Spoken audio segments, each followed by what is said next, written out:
looks like investors are pretty much shrugging off a historic pick for the second most powerful job in the land.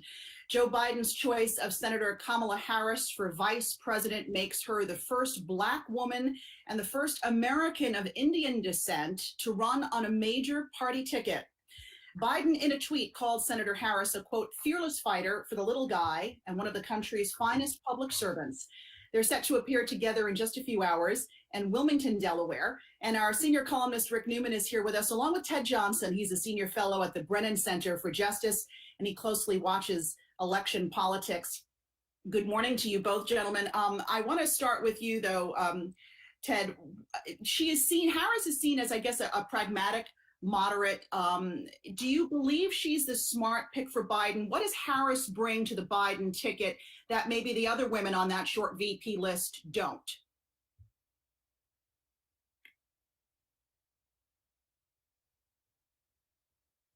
I think you're muted, Ted. Sorry. Yeah, so I do think this was a smart choice. The biggest thing that she brings is high name recognition, because by virtue of her running for president, the nation got to know her quite well last year. And even her performance in some Senate confirmation hearings elevated her profile. So she's well known by virtue of her state offices that she's held and her being in the Senate. She sort of has the governing experience. The biggest thing, though, I think she brings is that she inspires the Democratic base, which is to say the Black electorate. Black voters have voted for the Democratic nominee upwards of 90% for the last 5 decades.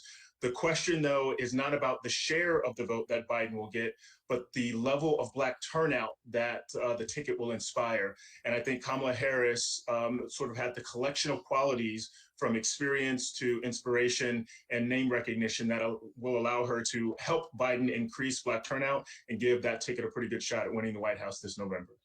Yeah, Ted, there's talk that she might help him with the vote in states like North Carolina, Georgia, Florida, states that Hillary Clinton had disappointing results from the African-American population last time around. Would you agree with that?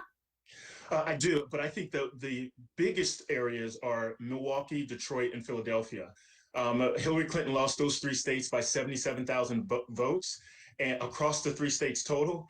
And in Detroit and Milwaukee alone, Black voter turnout was down 12% in 2016 from 2012. So if Kamala Harris can get Black voter turnout in those 3 cities just back to where they were, not even in 2012, but maybe 2004, 2008, then those states probably flip, everything else holding equal. Moreover, because of the amount of the level of the Black population in North Carolina, in Georgia, and in Florida, and if those states are also close as they've been in elections past, Biden has a pretty good chance to flip maybe 1 or 2 of those as well.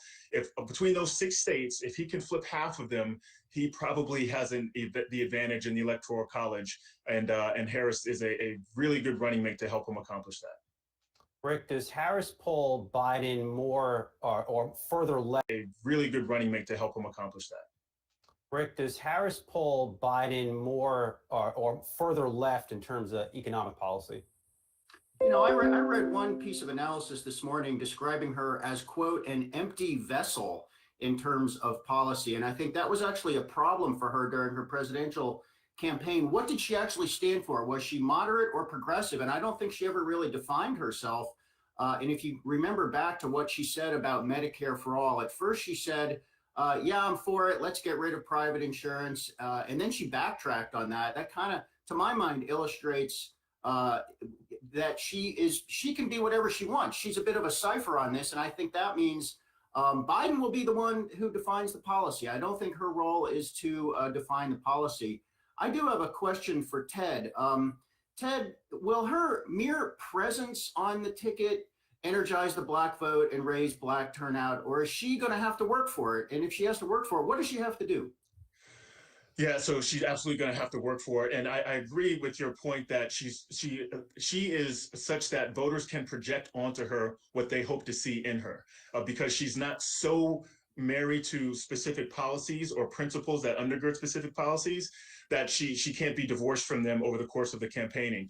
But to your question about turnout, being Black ain't enough. She's going to have to go to these cities and camp out in Detroit, Philadelphia, Milwaukee, in North Carolina, Florida, Georgia, in order to get the turnout to increase.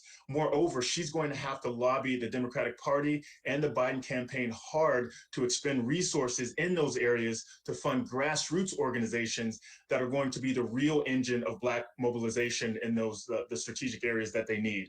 So if they count on her just showing up, making a few speeches every few weeks, and her being Black being enough, they're going to be very disappointed come November. It requires a lot of work, but she sort of tipped the scales in their favor if they're willing to put in the time and resources. She's going to have one debate with Vice President Mike Pence October 7th. The Trump campaign already attacking Harris, Ted, calling her a radical, a leftist. President Trump, who actually gave to her campaign in 2011 and 2013, now calling her the, quote, meanest senator of them all because of how she treated Brett Kavanaugh during his confirmation to the Supreme Court. Is President Trump in dangerous territory here? I don't think so. He is going to continue saying what he's been saying since, decades, but certainly since 2015. He doesn't seem to pay a penalty when he says things that are borderline or over the line racist or sexist. I don't imagine the messaging around Kamala Harris is going to change too much from what we saw his attacks against Hillary Clinton. I think the efforts to try to paint her as super socialist or progressive or liberal is just standard Republican talking points, which has very little to do with her record. Meanwhile, liberals, progressives on the far left are saying that she's not progressive or liberal enough. So I think the attacks calling her a socialist is they're going to fall only on the ears of people who will believe anything he says, or on deaf ears for folks who have a better understanding of Kamala Harris's record. I think ultimately, it's going to, especially when the vice presidential debate, but even trying to caricature her, a lot of attacks are going to be very difficult to stick. And the only thing that they can rely on is the sort of standard playing card of calling her a socialist and some of the dog whistles around sexism and racism that have worked in the past for the Trump base. Ted, based on the way things stand now, who do you think is going to win in November? So it's hard to say. I will say this, it's going to be a turnout election. And this is not going to be about either campaign flipping voters. I think it's going to be about which campaign can get their voters to the polls more. And if this were any other year, I would say that Biden and Harris have a pretty sizable advantage. And I would predict that they would walk away victors.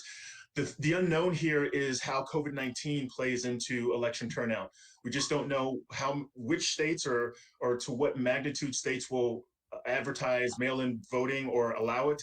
We don't know how prevalent the virus will be for folks that want to go in person and vote. So that makes turnout very difficult to predict. So in any other year, I would say Black turnout increases probably 2 or 3% with Harris on the ticket and working towards mobilizing Black voters. But with coronavirus, it's really difficult to say. But I still believe that the edge goes to Biden and Harris, not just because of the ticket, but also because of the approval ratings and the dismal economy of Donald Trump not helping his cause very much. All right, still more than 80 days to go. Gentlemen, anything can happen. We know that. Ted Johnson, senior fellow at the Brennan Center for Justice, and our own Rick Newman. Thanks so much for joining us.